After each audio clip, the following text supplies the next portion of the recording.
Thank you, Devin, for recording. We'll go ahead and get started with musculoskeletal. If you guys could please let your peers know that we are in the neuromusculoskeletal link. I did post an announcement in the course as well. That would be great.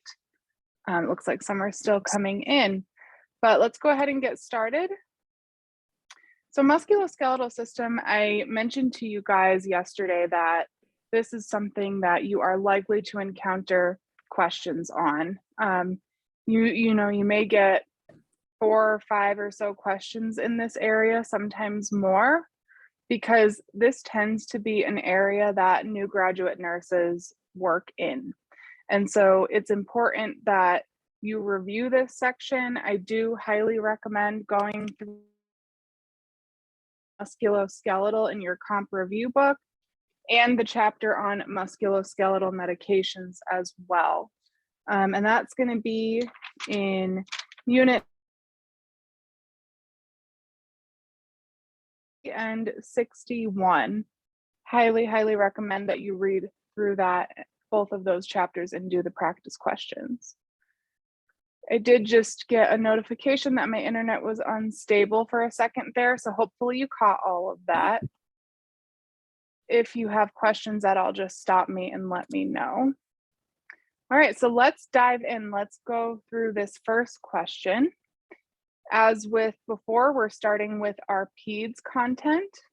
So the first question is, the nurse reinforces instructions to the parents of an infant with hip dysplasia regarding care of the Pavlik harness. Which statement, if made by a parent, indicates an understanding of the use of the harness? I can remove the harness to bathe my infant. I need to remove the harness to feed my infant. I need to remove the harness to change the diaper, or my infant needs to remain in the harness at all times. Give me one moment here with the poll. I gotta find the question. I just gotta. Sure. Yeah, because it's like halfway through or partway down.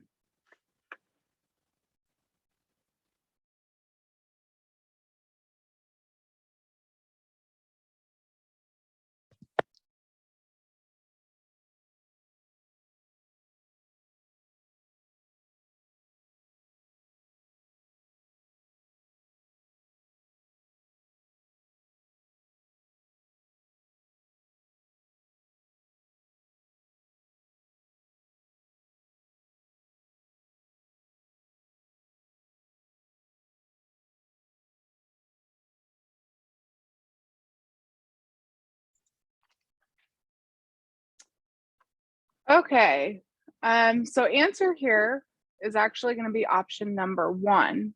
So the 9 of you that chose that option, very nice job on this. I can see why 19 of you guys wanted to go with option number 4.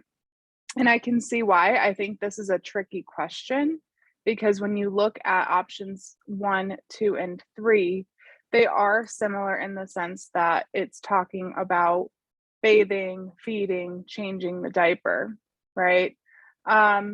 So with a Pavlik harness, this is a device that's used to treat developmental dysplasia of the hip, which is a disorder that relates to abnormal development of the hip.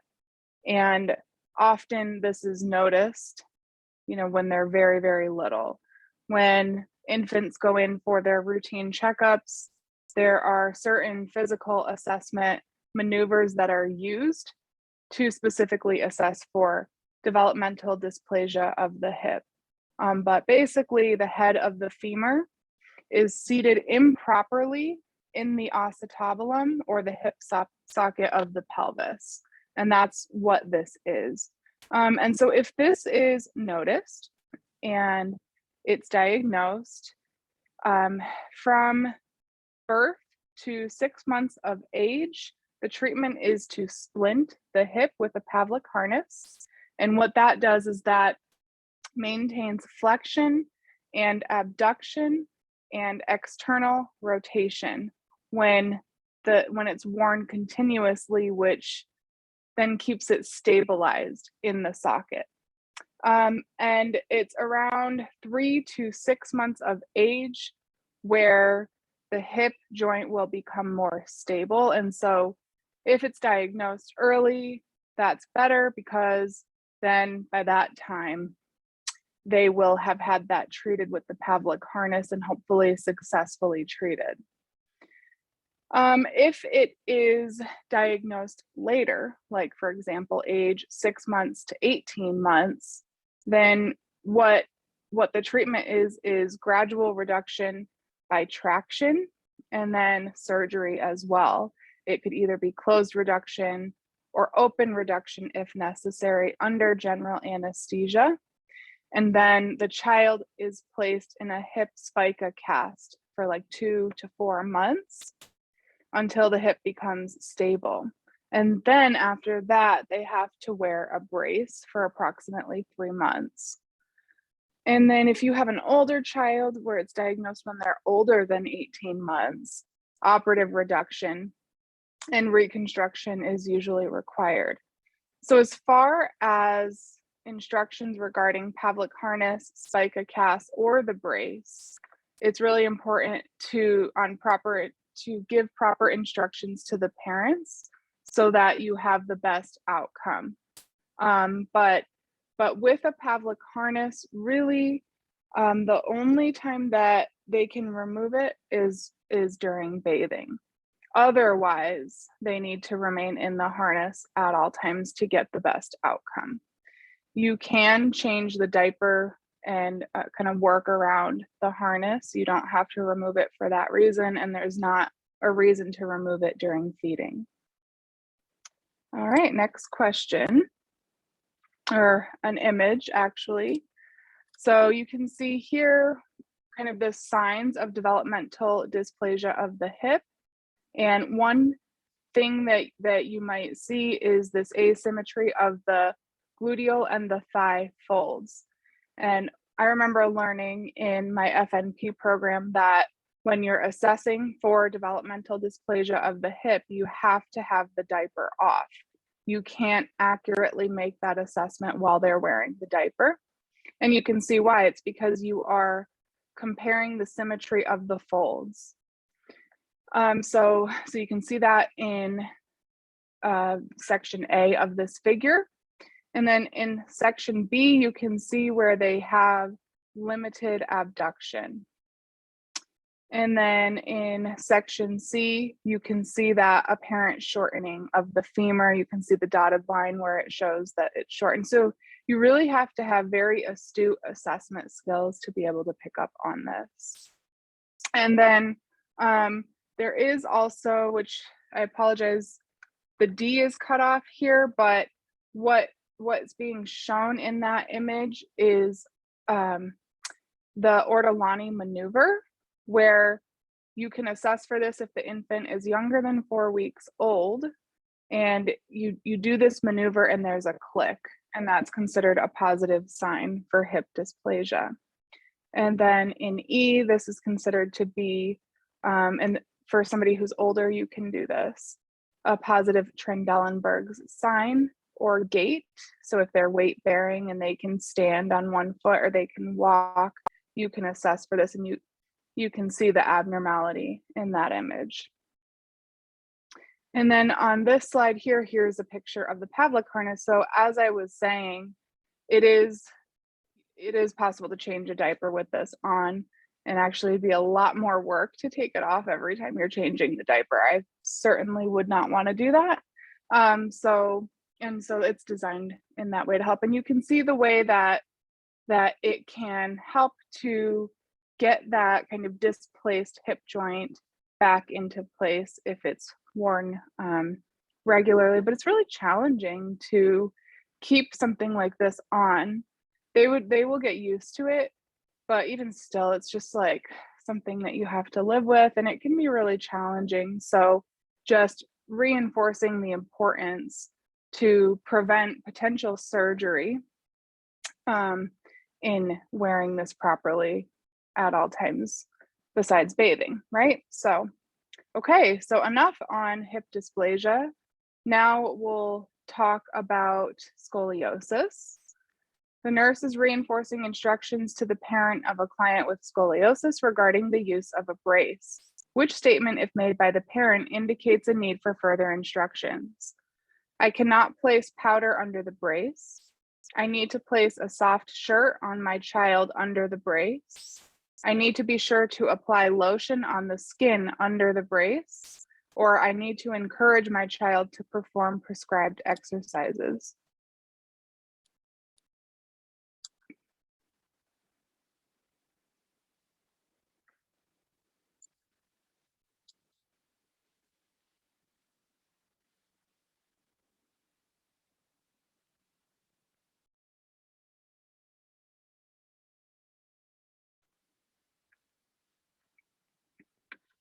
All right, so let's look at the poll. So 14 of you guys wanted to go with option number 3, which is the correct answer. And why? Why is it the correct answer? Because of the phrase need for further instructions. A lot of the presenters have talked about the fact that this is a negative event query, which means that you need to look for the incorrect option as the answer. So let's go through this then. I cannot place powder under the brace.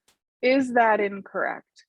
Okay, so there's a lot of negative wording here. I cannot place powder under the brace. Are they correct in saying that? Or is it incorrect? Okay, so you want to think of it that way. So if it is incorrect, then it's your answer. But that's not incorrect, right? So we're gonna move on to the next. I need to place a soft shirt on my child under the brace. Is that incorrect? No, that's probably a good thing to do to protect their skin. I need to be sure to apply lotion on the skin under the brace. Is that incorrect? Yes, that would be incorrect, because this is, I would compare this to putting lotion in between toes, because it can cause this kind of wetness, which could lead to maceration. So I would say, avoid anything that if you visualize it, you suspect that that could potentially happen. Skin integrity is a big concern for casts and braces. And then I need to encourage my child to perform prescribed exercises. Is that incorrect? No, that doesn't sound like it would be incorrect, right? So scoliosis. So what is scoliosis? A lot of times it's idiopathic, meaning we don't know what the cause is. And it's a spinal deformity, and it involves usually a lateral curvature or spinal rotation, which then results in kind of this hypokyphosis. And it's usually diagnosed in adolescence, which is why you have the screenings done in school, usually by the school nurses. And screenings are really important when growth spurts occur, because that's often when you would find them. Spinal fusion may be necessary if it's severe enough, but otherwise, non-surgical, such as bracing interventions, are used, and long-term monitoring is essential to detect any progression of the curve. And so what you look for is asymmetry of the ribs, asymmetry of the flanks when the child is bending forward at the waist and hangs the arms down toward the feet. Maybe you guys remember this, where they said dive forward. This is called Adams test. And then also looking at hip height and shoulder height, because if those are asymmetrical, then there could be a curvature going on that would be abnormal. How do we confirm scoliosis? It needs to be done by X-ray or radiograph. And then, as I said, interventions are to monitor the progression, prepare the child and the parents for a brace if that is prescribed. And there is, and we want to think about this, but the potential for body image disturbance altered role performance, like if they play sports or something like that, and this is inhibiting for them. They could be embarrassed, they could be angry, and it could be, if severe enough, a disabling condition. And then if they have to wear the brace, that's another thing that they have to explain all the time. So if they do have a brace, which is what this question is about, typically the braces are not curative, but what they do help with is they slow the progression of the curvature to then allow for a more normal skeletal growth and maturity. And braces are usually prescribed to be worn at least 16 to 23 hours out of the day. So that's a pretty significant impact to somebody's life and their lifestyle. Things we need to be careful of is and to teach as well, is to inspect the skin for signs of redness or breakdown, teaching about keeping the skin really clean and dry, avoiding lotions and powders because they can cake and they can lead to skin breakdown.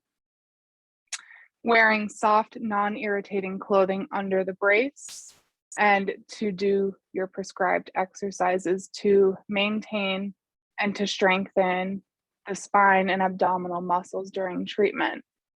Encouraging them to talk about any body image disturbances, any feelings or emotions surrounding this. And then, as I said, if somebody has to have surgery to correct scoliosis and they have to have, let's say, a spinal infusion, and these principles apply to adults who have spinal fusions as well for other reasons. Things to keep in mind post-operatively, maintaining proper alignment is very important. Avoiding twisting motions is really important. Log rolling to maintain that alignment. And of course, you're going to, and this is a really kind of general best practice guideline for musculoskeletal, is to assess extremities for adequate neurovascular status.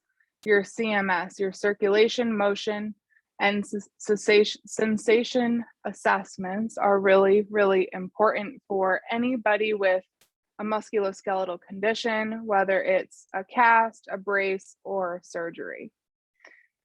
Other, post-op general recommendations are coughing, deep breathing, incentive spirometry, managing pain. Monitoring for incontinence is really important for somebody who had spinal surgery because that could be indicative of a complication. Signs and symptoms of infection. And here's one that is particular to spinal surgery is superior mesenteric artery syndrome, which is caused by mechanical changes in the position of the child's abdominal contents during surgery. So I'm not sure if you guys have ever heard of this, but you'd see things like vomiting, abdominal distension, similar findings to a paralytic ileus or an intestinal obstruction. And it's from, again, the manipulation of the abdominal contents. Anybody who has had surgery, there is the potential for an ileus and then therefore the potential for an obstruction. But in particular, abdominal surgeries and any other surgery where, like, for example, you're trying to get to the spine, you have to manipulate the intestinal contents. There will likely be activity restrictions specified by the surgeon, so we need to teach about that and involve physical therapy, occupational therapy early on, and teach about log rolling and how to get from a lying position to a sitting position without twisting. Okay. Next slide shows what a normal spine looks like, and then what mild scoliosis looks like, and then what severe scoliosis looks like. And you can see that the more severe it gets, the greater the potential for balance problems and falling problems. You can see the rib hump and the flank asymmetry in that fourth image, and then a kind of a real life picture of what scoliosis looks like. And then the next slide, so here's an example of a brace for scoliosis. So you can see how this could be impactful to somebody's lifestyle. All right, so the next question we have is on skeletal traction. Traction, even though, I think I mentioned this before, even though traction is being used less and less, I hear a lot about questions on NCLEX specific to traction. So you want to just know, and we're going to go over all of it right now. So if you're here, you'll be able to answer. You'll want to know kind of the general principles behind traction. So let's look at this. The nurse has assessed the pin sites of a client in skeletal traction. The nurse understands that which is a normal or expected finding: inflammation, serous drainage, purulent drainage, or severe pain at the pin sites.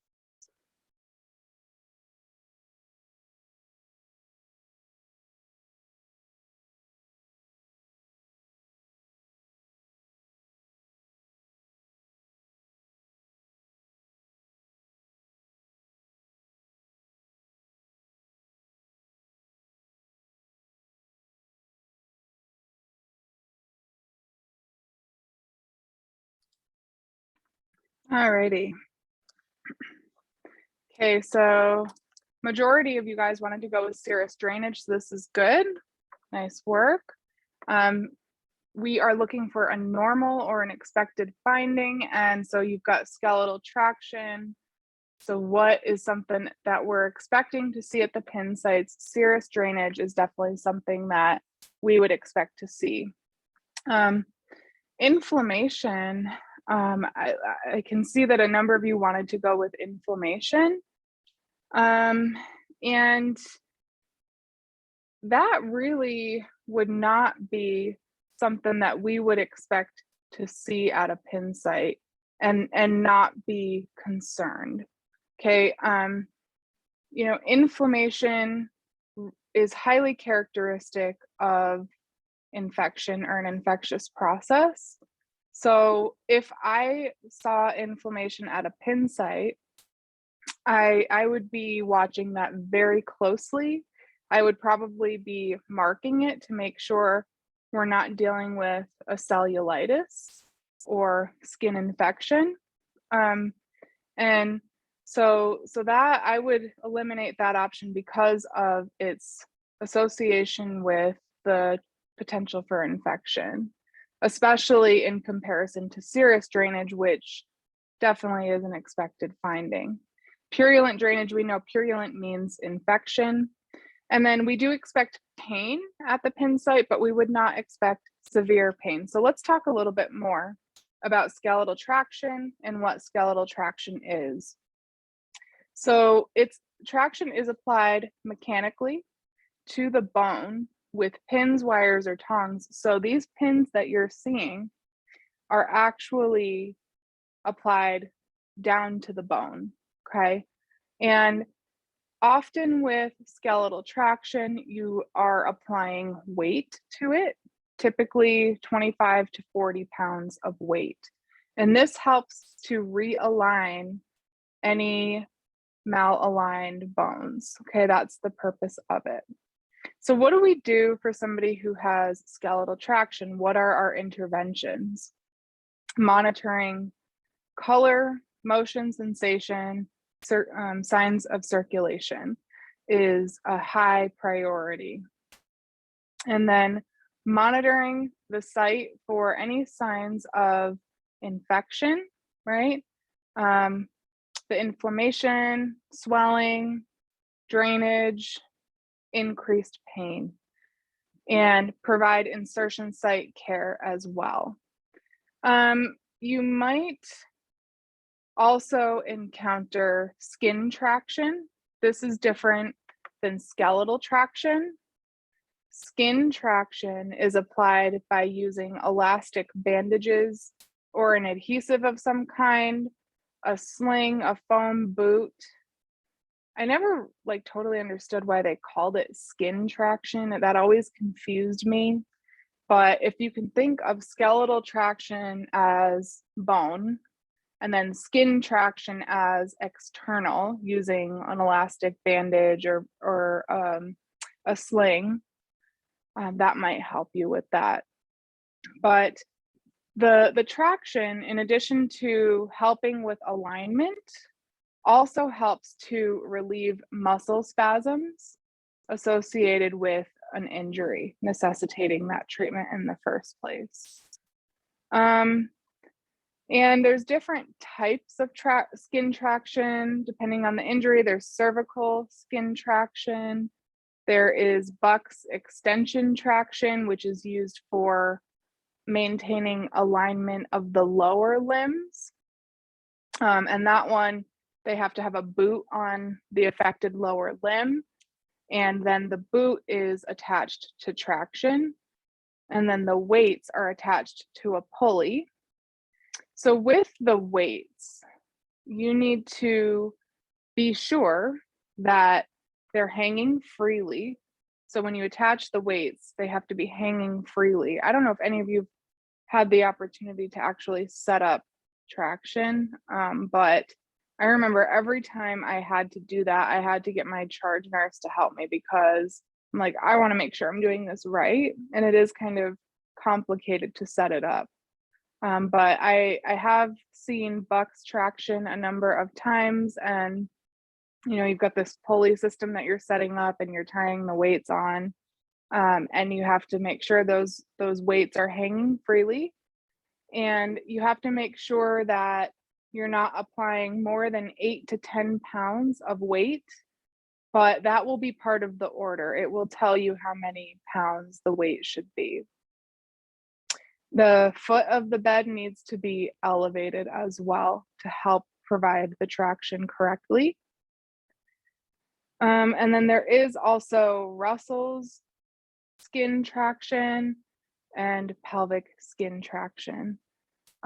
So you can read more about those in the musculoskeletal chapter. Buck's traction is going to be your most common. Another thing to keep in mind is that you want to set it up in such a way, and elevating the foot of the bed helps with this to prevent them from slipping down to the bottom of the bed like they love to do, right? We have to go in there and boost them up all the time. But if they do that, then the traction is not doing what we're trying to have it do. Let's see if there's anything else. So low Fowler's position, 20-degree angle from the thigh down. So elevating the foot of that bed to 20 degrees. Skin breakdown, monitoring for that. And then pin care if pins are used with skeletal traction. And this will be specifically ordered, but typically we cleanse the pin sites with sterile normal saline, or another prescribed solution, but typically it's going to be your sterile normal saline for that. So then just really quickly back to this question, serous drainage. If we're talking about a post-op patient, which in this case it is because they've had the surgery that they needed to repair their injury, their fracture, whatever it was, and now they've got skeletal traction to maintain alignment. But for any post-op patient that we expect there to be drainage, which we do, we expect some degree of drainage for anybody who has had surgery, who has an incision site. Serous drainage is a normal finding. And if you remember back to level 1 and what serous drainage looks like, is it's usually this kind of clear colored drainage. It's just, body fluid, and it can be mixed with a little bit of blood. We call that serosanguinous drainage. That would also be considered a normal finding. If we have pure just sanguinous, so this is like bright red drainage, and then we would expect or suspect active bleeding. So that would not be considered a normal drainage. And then purulent drainage is when you can't see through it, right? It's opaque, you cannot see through it in comparison to serous drainage. Maybe a similar color as serous, but you won't be able to actually see through it. This is really where you have a mixture of, the bacterial cells from the infection and white blood cells as well, causes the appearance of that drainage. And another really characteristic and important finding of that type of drainage is a foul smell. So use all of your senses to assess drainage in your post-op patients. All right, we can move on to the next slide. Dr. Silvestri, there's a question from Nick in the chat. Oh, perfect. Yeah, Nick, so could it be inflamed after insertion of skeletal traction? And Devin, maybe if we do move on to the next slide, that'll be good because it's a picture, it's a visual of what skeletal traction looks like, or is it not? Oh, it's, okay. Maybe go one more, Devin, and then we'll back up to this after. So here's what external fixation looks like, and this is a form of skeletal traction. So Nick, your point is well taken. Could it be inflamed after a procedure like this? I would say definitely it could be. But if you were to get a question similar to the one that we just reviewed, and it's asking about something that would be normal and expected, because of the fact that if it's inflamed, I'm still going to watch it really closely because inflammation is also a sign of infection. That would make me not want to pick that option. I think it's a really, really good distractor. It's a really good incorrect option because it would be normal and expected to have some inflammation, but how do we know that that's not an early sign of infection? And so if that was the only option there and serous drainage wasn't there, I might go with that option. But because serous drainage was one of the options there, then that's why I would go with that. And you guys know, I think you know by now after taking all these exams that that's how the questions are. Which best option is best? So hopefully that helps, Nick. When you go into NCLEX, you're going to feel like you only got half of the questions right. And the reason you're going to feel that way is because you did only get half the questions right. That's you get about 50% of the questions correct and pass. So it's just, this is how the questions are often worded, is in a way that is really challenging. So the more practice questions you can do, the better. But Nick, your point's well taken. I'm agreeing with what you're saying here. All right, so Deb, if you want to back up to the previous slide, hopefully we'll get this one correct after that overview on traction. So the client has just had skeletal traction applied following insertion of the pins.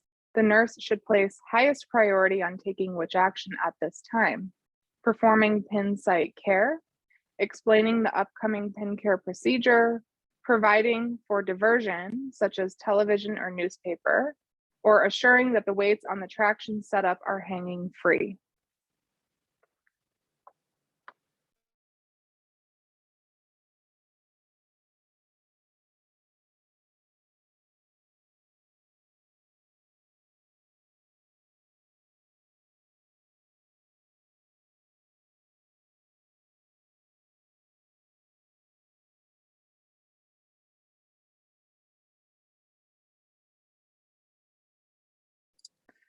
Nice work. Yes. Assuring that the weights are hanging free is going to be the highest priority at this time. We are going to do pin site care, and we're going to explain that procedure when we go to do it. But if they just had the traction applied, then it's not going to be for some time until we're actually providing pin site care, probably the next shift potentially. And so that's not going to be the highest priority. Highest priority is going to be assessing that traction setup, making sure weights are hanging freely. All right, nice work. We can move on to the next question here. So we have, let's see, what's this question on? The nurse has checked the status of a client with a cast on the leg. You guys are going to get questions on casts, okay? So make sure you review casts. The nurse should call the healthcare provider for which sign that could indicate infection. Would it be dependent edema, diminished distal pulse, coolness and pallor of an extremity, or presence of a hot spot on the cast?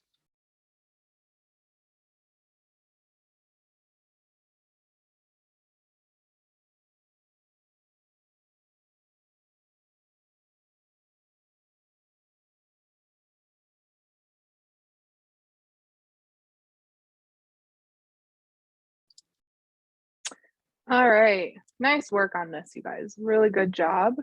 So these options here are all things that we want to do or check on with somebody who has a cast on the leg. But if we look at what the question is asking, it's asking for the sign that could indicate infection. Options 1, 2, and 3 are not characteristic findings of infection, but they're characteristic findings of other complications, in particular impaired circulation related to the cast, okay? So hot spot on the cast is a sign of infection. Since you are likely to encounter casts on NCLEX, let's talk just a little bit more about it. So casts, they can either be plaster, fiberglass. You also have air casts that can be used to immobilize bones and joints, with the goal being, just like with the traction and surgery, correct alignment after the injury or after the fracture. So what do you need to do? What are your nursing interventions for somebody with a cast? Elevation is good. Elevation's a good thing. You can elevate the casted extremity, and that's going to help with this complication that can impair circulation, which is caused by edema. So you know, with just having injured that area or that extremity, edema or swelling is likely to occur, which if you have a cast on that, then you can imagine what could potentially happen. So elevation is a good preventive measure. If they have a wet plaster cast applied, it needs to dry for about 24 to 72 hours. If they have a synthetic cast, that dries faster in about 20 minutes. But if they do have that wet plaster cast, this is something that has come up on NCLEX for sure. And if you have to handle the cast in any way, or they do, you have to make sure that you're using the palm of your hands and not the fingertips, because then you can have indentations. And this is before it's dry. Once it's dry, that's not a concern. And you want to kind of move them around or move the extremity around with the cast on it, like every couple of hours, unless that's contraindicated to do that, to make sure that all of the surfaces of the cast are exposed to air so that it can promote drying. You could use a hair dryer, but it has to be on a cool setting to dry a plaster cast. You don't want to use heat, because the heat can then cause the plaster to heat up, which then can cause burns to the skin. Circulatory impairment. We're monitoring very, very closely for circulatory impairment, and we need to be prepared to do what's called bivalving, or cutting the cast, if we are noticing that impaired circulation is occurring. Other things, other nursing interventions, there's something called pedaling the cast, or applying moleskin to the edges, which protects their skin, because like on the edge where it ends, it can be sharp. And so that can cause irritation and skin breakdown. So we want to make sure those edges are smooth, and that's what pedaling is. And that's what the moleskin also accomplishes as well. Then monitoring for signs of infection. So increased temperature, body temperature, hot spots on the cast, any kind of foul odor at all, or pain if we notice an increase or change in the pain. If there is, as a result of the injury, an open area that is draining, then what they need to do is have a cutout of the cast to allow for that drainage to come out. So you might see that cutout. And then teaching is don't stick anything inside the cast at all, for itching or anything like that. Keeping the cast as clean and dry as possible. And then I don't know if you've ever seen somebody who has had a cast removed after whatever length of time they had to have it on, but you can have pretty significant muscle atrophy. And so the isometric and range of motion exercises that are specified by the provider or physical therapy need to be reinforced to help to prevent that. So in general, biggest things are monitoring the casted extremity for signs of circulatory impairment, such as pain, swelling, discoloration, tingling, numbness, coolness, or diminished pulse, and notifying healthcare provider if those things are noticed, and then also monitoring for signs of infection, which include increased body temperature, hot spots, foul odor, or changes in pain. Okay, so if we look at the next slide, it shows us an image of some of the different types of casts that you might see. And you can see the spica casts, the single hip spica, double hip spica. Those are for pelvic fractures. Those are really, lots changes in your life when you have something like that. And you guys know that these are usually in place for a few months typically. So it's a long road ahead with recovery. Okay, we can move on. Talking now about fracture. Okay, so urgent care nurse receives a call from a client discharged 4 hours ago after application of an arm cast for a closed fracture.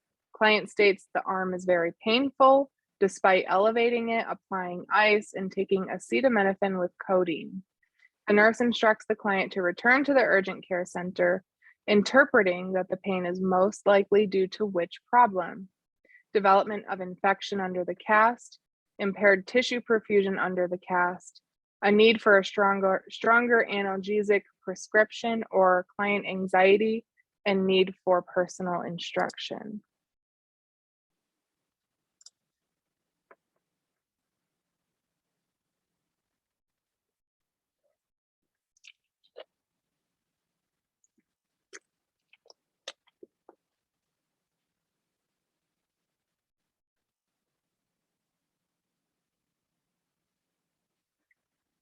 Excellent, you guys, nice work. So the time frame here really should help to direct you to this option versus development of infection. It's not very likely that an infection would have developed within 4 hours of application of the cast. More than likely, we're looking at a circulation problem. We talked about those signs and symptoms, and they're saying that it's still painful even though they've elevated it. They've tried applying ice, they've taken Tylenol with codeine. That should help with pain related to the fracture itself. And if it is not, they definitely need to be seen to see if there's a circulation problem. Okay, next slide. Okay, so another one on cast. Client has a newly applied plaster leg cast. The nurse should take which action to prevent the development of compartment syndrome? Should they elevate the limb and apply ice? Keep the leg horizontal and apply ice? Elevate the limb and cover it with bath blankets, or place the leg slightly below heart level and apply ice.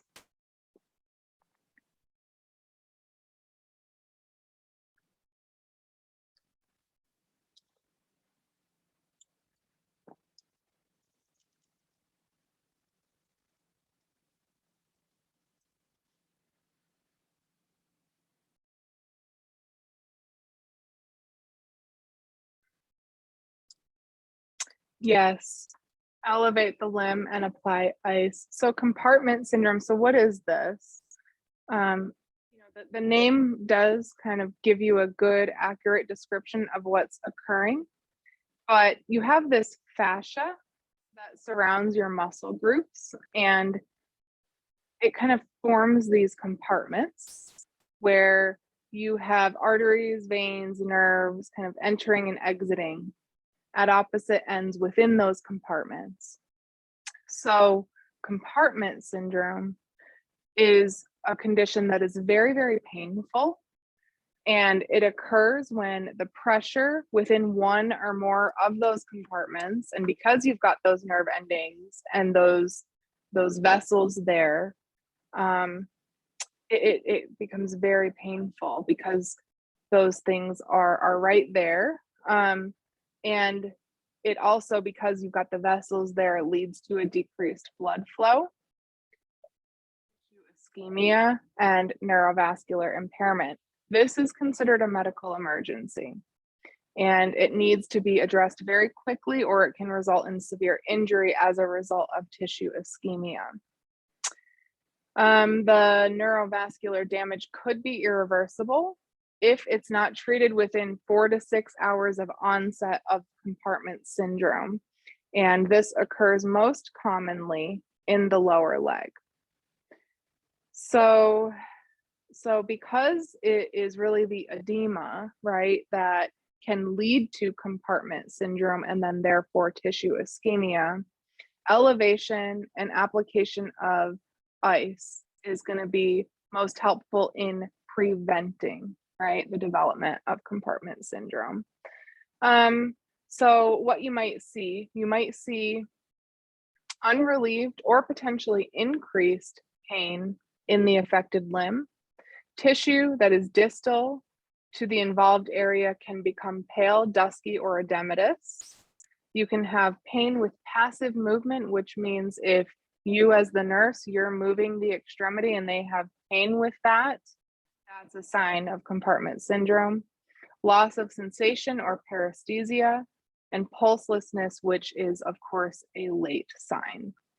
So interventions, it's going to be to notify the provider right away, loosen any tight dressings, or bivalve a restrictive cast.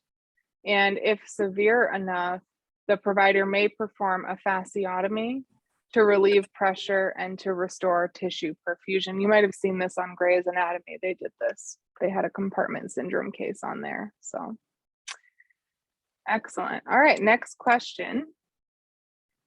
So now we're going to talk about amputation. This client with type 1 diabetes mellitus has had a left above the knee amputation. The nurse carefully inspects the residual limb for which complication due to the history of diabetes: pain, hemorrhage, edema of the residual limb, or separation of wound edges.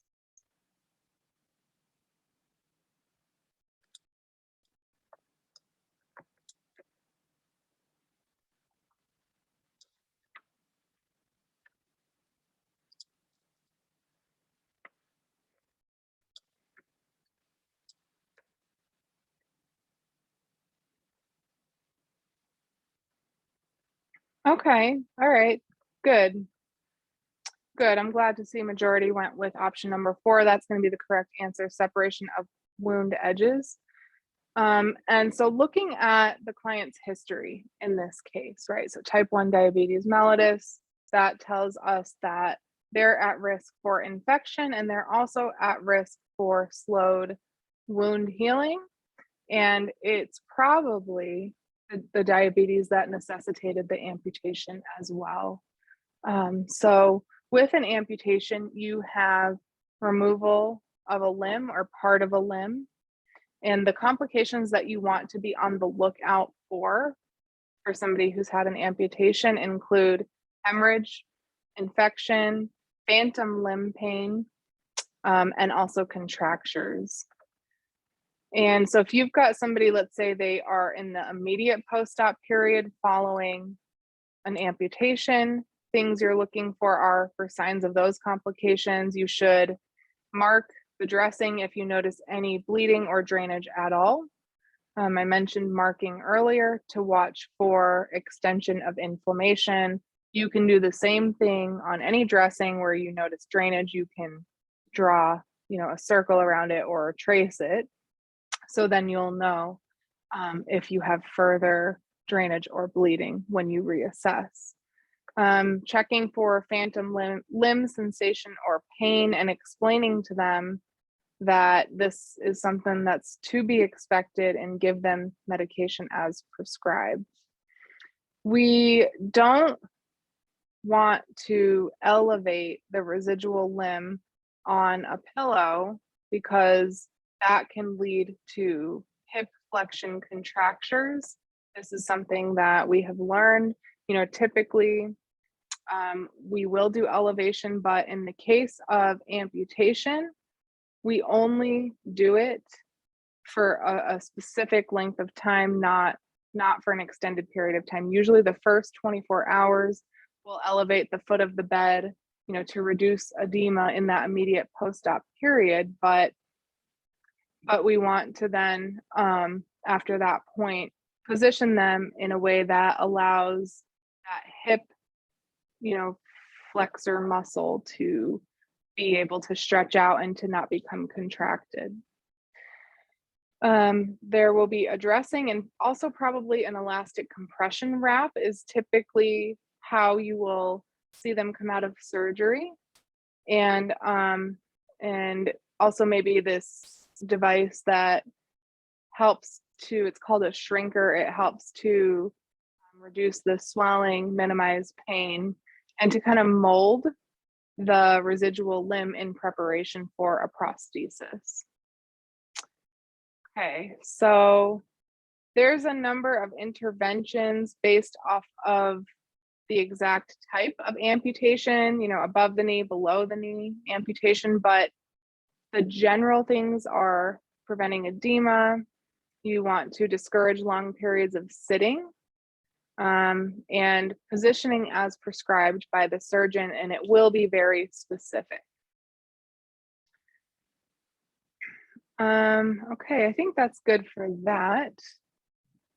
One last thing I guess I'll mention on that, and you can stay here, Devin, this is fine, is psychosocial support is going to be necessary because they will be probably wheelchair bound at that point, or adjusting to a prosthesis or another assistive device that they're going to have for the rest of their life. So psychosocial support is really, really helpful and necessary, so that they don't become depressed. And so here's the picture of, it shows where the amputation is based off of above the knee, below the knee. There's one called a cyme amputation and toe amputation. And for somebody, and midfoot as well, somebody who has diabetes, and if they are dealing with diabetic ulcers and things like that, oftentimes, unfortunately, the only treatment option, if it gets severe enough and they've got osteomyelitis, is amputation. Okay, next slide shows you the elastic compression wrapping that you will see, and there's this method, this kind of back and forth method that is what you'll likely see in the immediate post-op period and also after that as well. All right, moving on. Next, we're going to talk about, again, below the knee amputation now. So nurses assisting in developing a teaching plan for a client with below the knee amputation about skin care to prevent breakdown. Which point should the nurse suggest to include in the plan? To gently wash and dry residual limb every other day. Always wear a sock on the residual limb and change it twice a week. Dry the prosthesis socket carefully before putting it on, or wash the prosthesis socket daily with a strong bactericidal soap.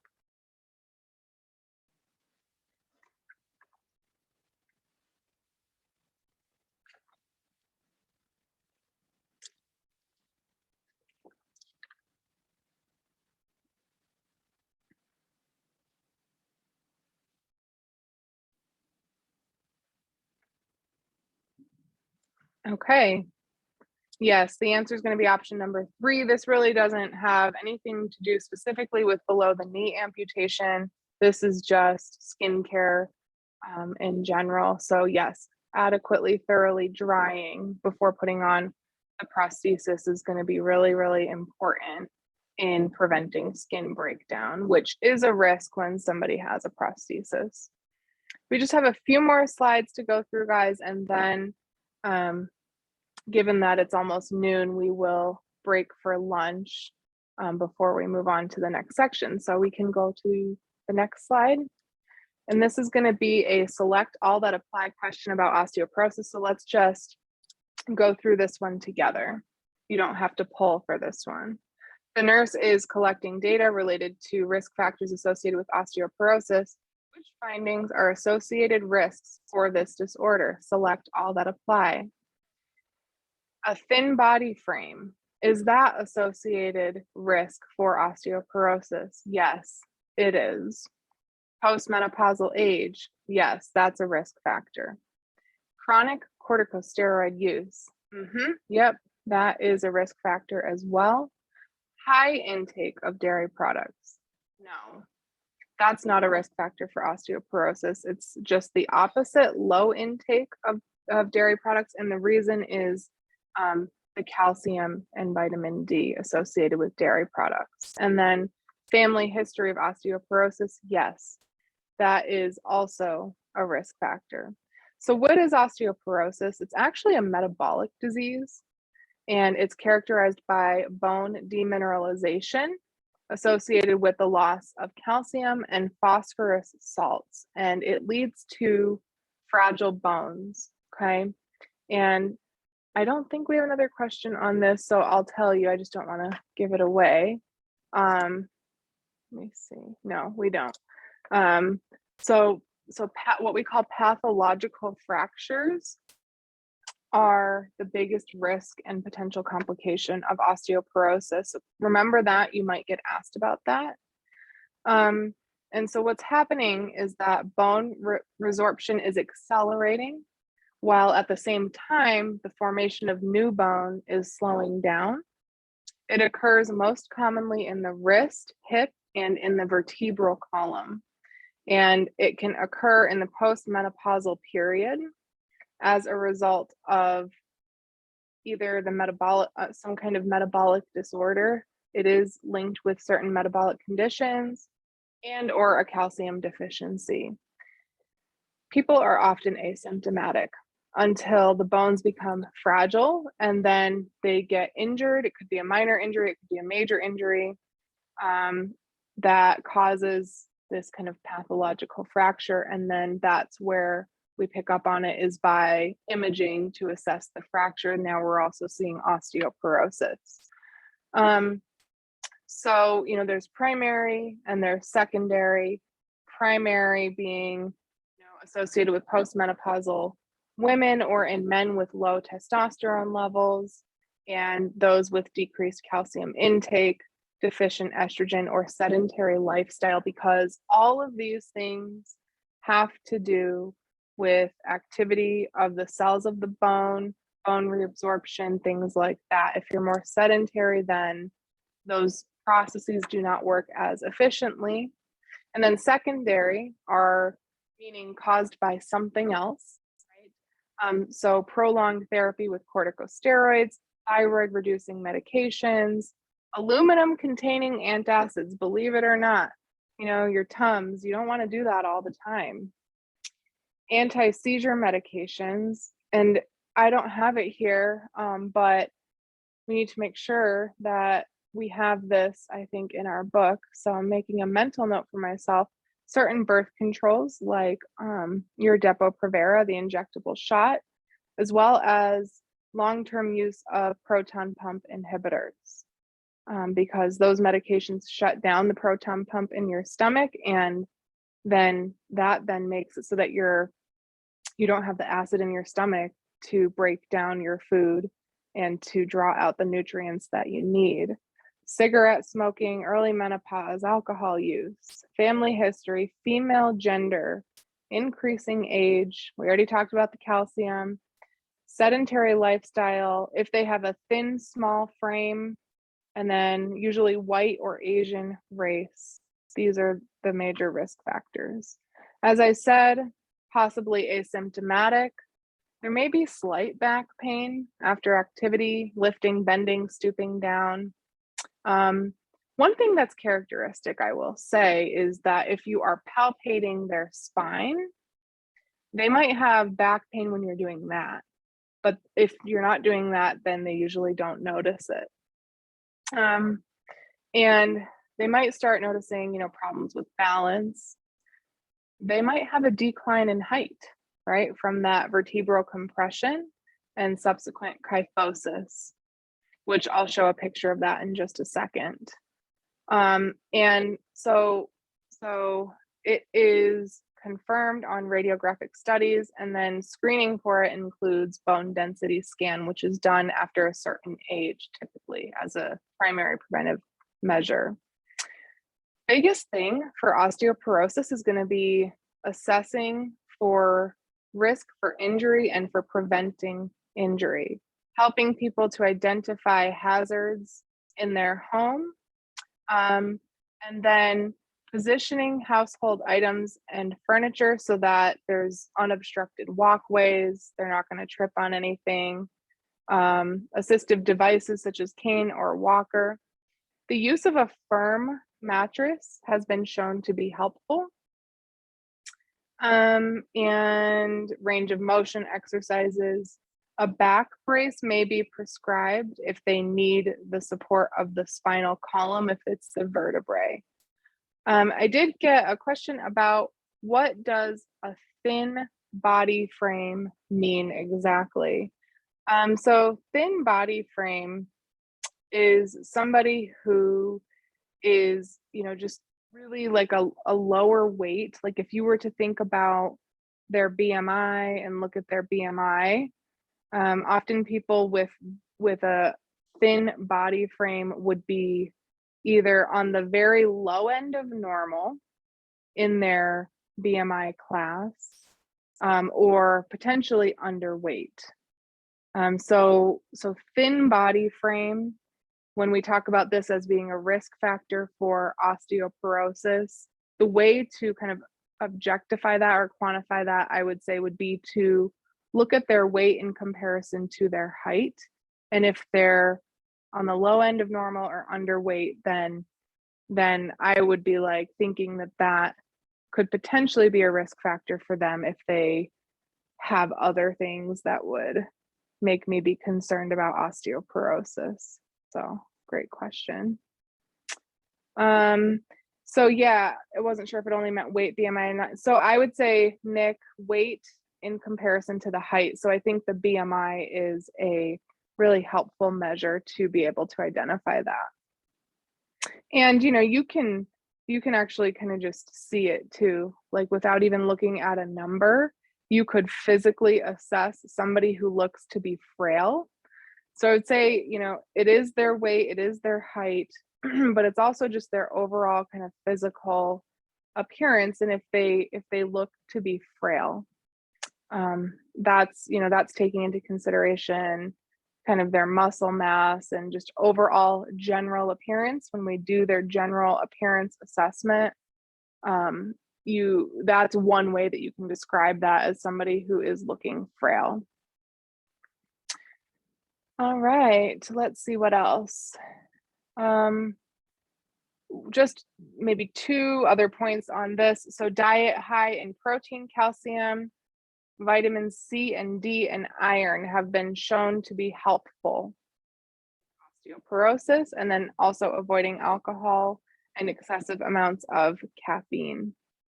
And there are medications that we use to either decrease the pain or also address those abnormal processes with bone reabsorption to prevent further,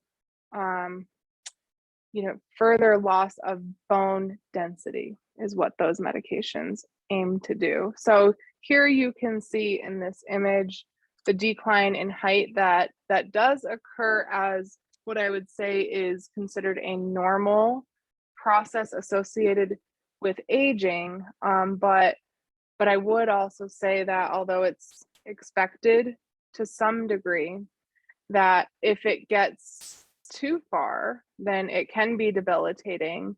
And also there are things that we can do to help with this abnormal curvature, this kyphosis that we have here. And on the next slide, here's the Dauerger's hump, and this is associated with, with osteoporosis as well. So certain exercises, medications, dietary changes are very helpful in definitely preventing this, but also improving it as well. That can be improved to some extent, probably not totally go away though. Okay, next question we have, just I think maybe 3 more questions, I think is what I have here. So this is about gout. It's a select all that apply. Nurse is caring for a client at home who's experiencing an acute attack of gout. The nurse points out to the client that which item will be helpful in managing the current attack. Select all that apply. Is it going to be bed rest, low purine diet, pain medication, use of colchicine, and decreased fluid intake? So let's talk about the answers to this. So points out that which item will be helpful in managing the current attack. So bed rest, yes, that's going to be helpful in managing the current attack for sure. Low purine diet is also typically helpful in acute attack of gout, and we'll talk about that a little bit more. Pain medication, yes, definitely. And then use of colchicine. Yep, this medication is used for acute gout attack. Decreased fluid intake is no. It's actually the opposite. We want to increase fluid intake. So gout, this is a systemic disease. I know that Linda talked about this a little bit. You have the urate crystal deposits in the joints and in other body tissues, and it results from abnormal amounts of uric acid in the body. So that's how it's technically diagnosed, is by having an elevated uric acid level. Primary gout is a result from a disorder of purine metabolism. So that's why low purine diet would be helpful for an acute gout attack. And then secondary gout involves excessive uric acid in the body caused by something else, such as the example that Linda gave yesterday, like from chemotherapy, for example.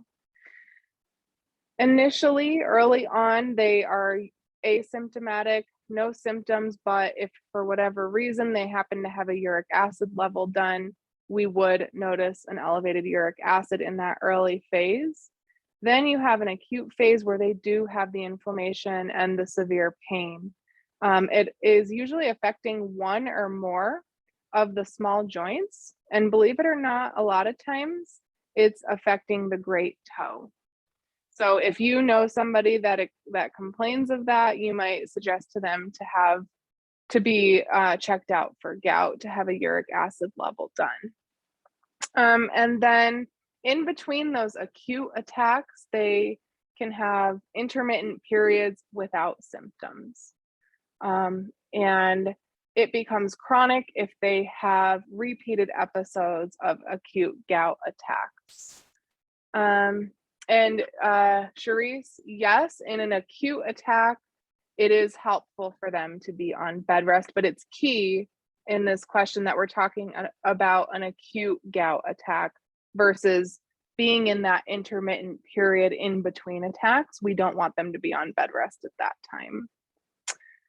And then, the thing is that when they get to that chronic period, they can have crystal deposits actually underneath the skin and also within major organs, such as the kidneys, and that can lead to organ dysfunction. So we don't ever want anybody to get to that point, and it is manageable with medications and lifestyle changes.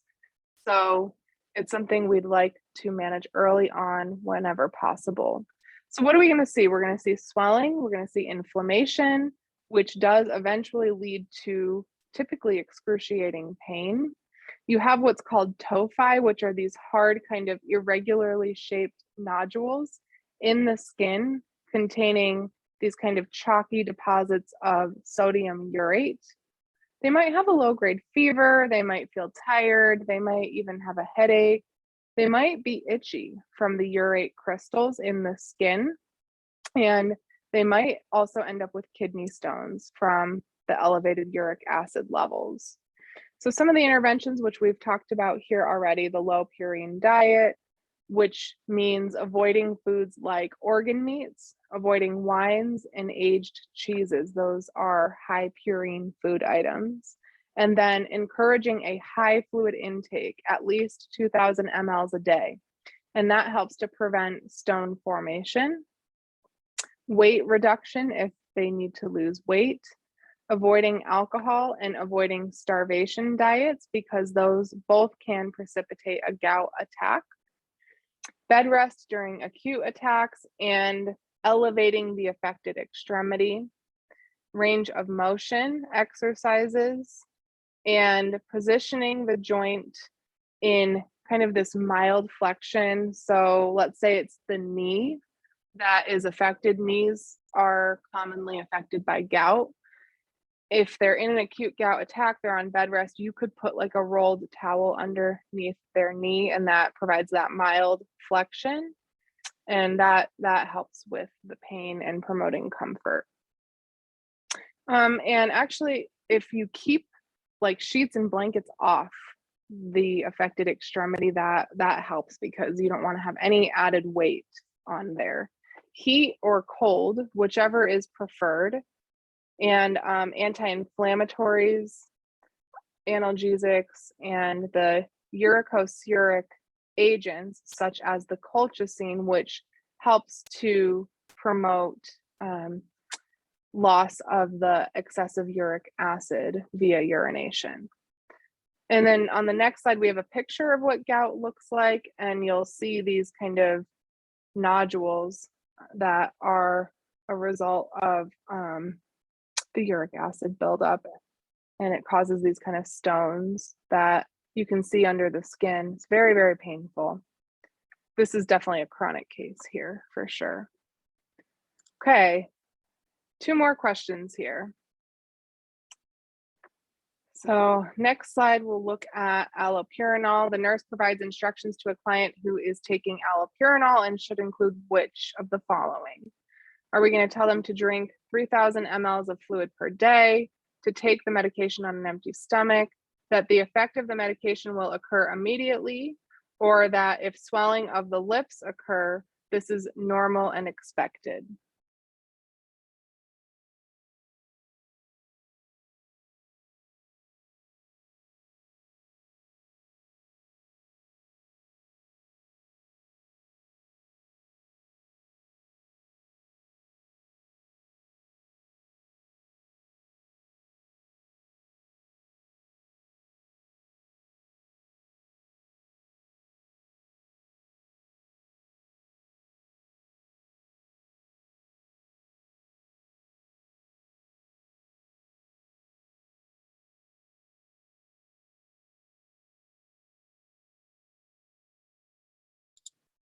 Okay, let's see how you guys did with this one.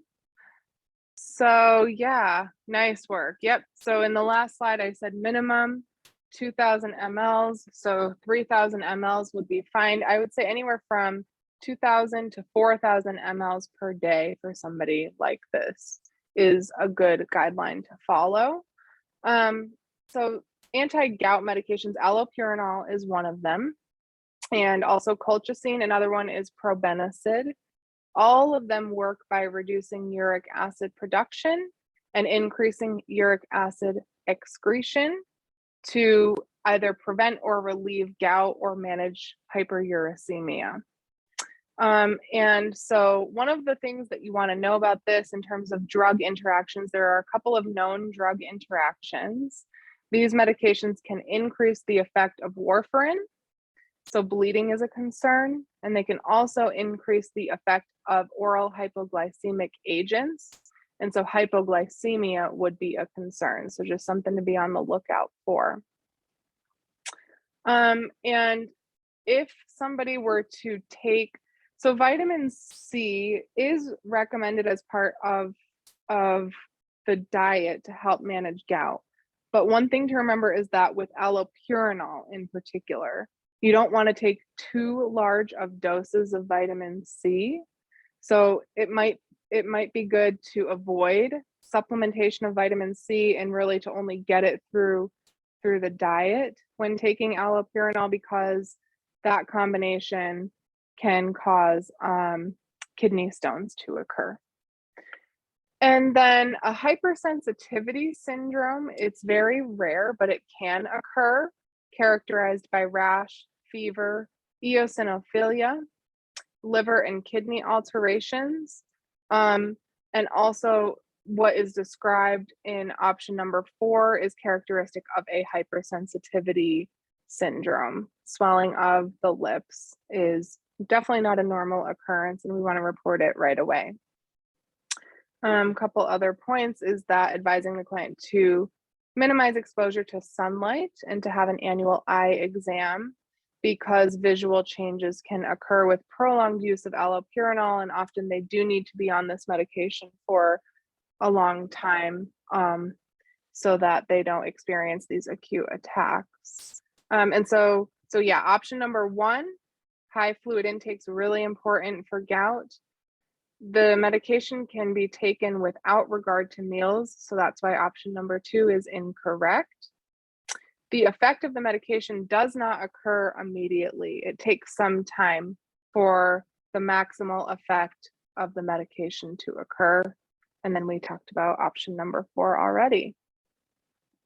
Okay, last question in this section. Hopefully you guys will get this one right. Colchicine is prescribed for a client with diagnosis of gout. The nurse reviews the client's medical history in the record, knowing that the medication would be used with caution in which disorder: myxedema, hypothyroidism, diabetes mellitus, or chronic kidney disease.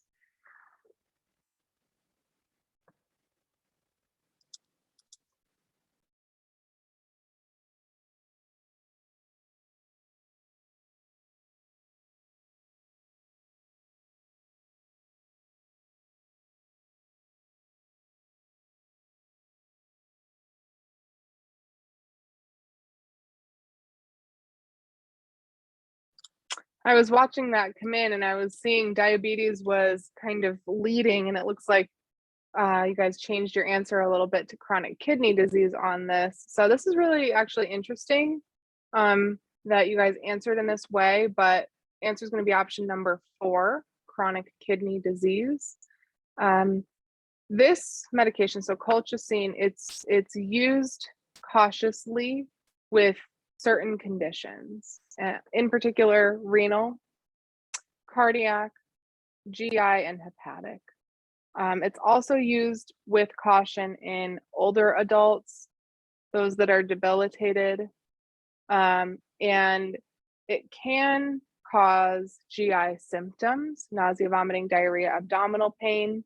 And if those are noted, then we're concerned and we may consider switching to another medication. So the thing is that because of these potential adverse effects that are known with colchicine, it has fallen out of favor as being, certainly it's not a first line medication anymore. It used to be.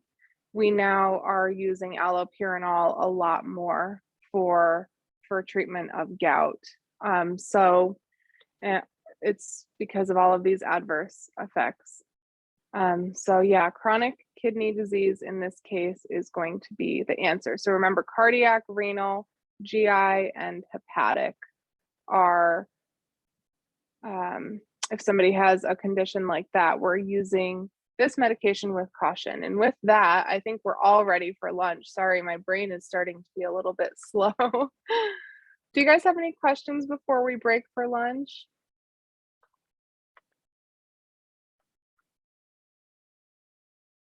All right, fantastic. Well, why don't we come back? It's 12:20. Why don't we say we come back around, let's do 1 o'clock. That way we can get started and wrapped up, so that we're not too late into the day. Maybe we'll finish just a little bit early. We are going to go into the safe and effective care environment link next. That one is a short presentation, and looks like Devin has posted the link there. Thank you, Devin. Okay, guys, I will see you at 1 o'clock.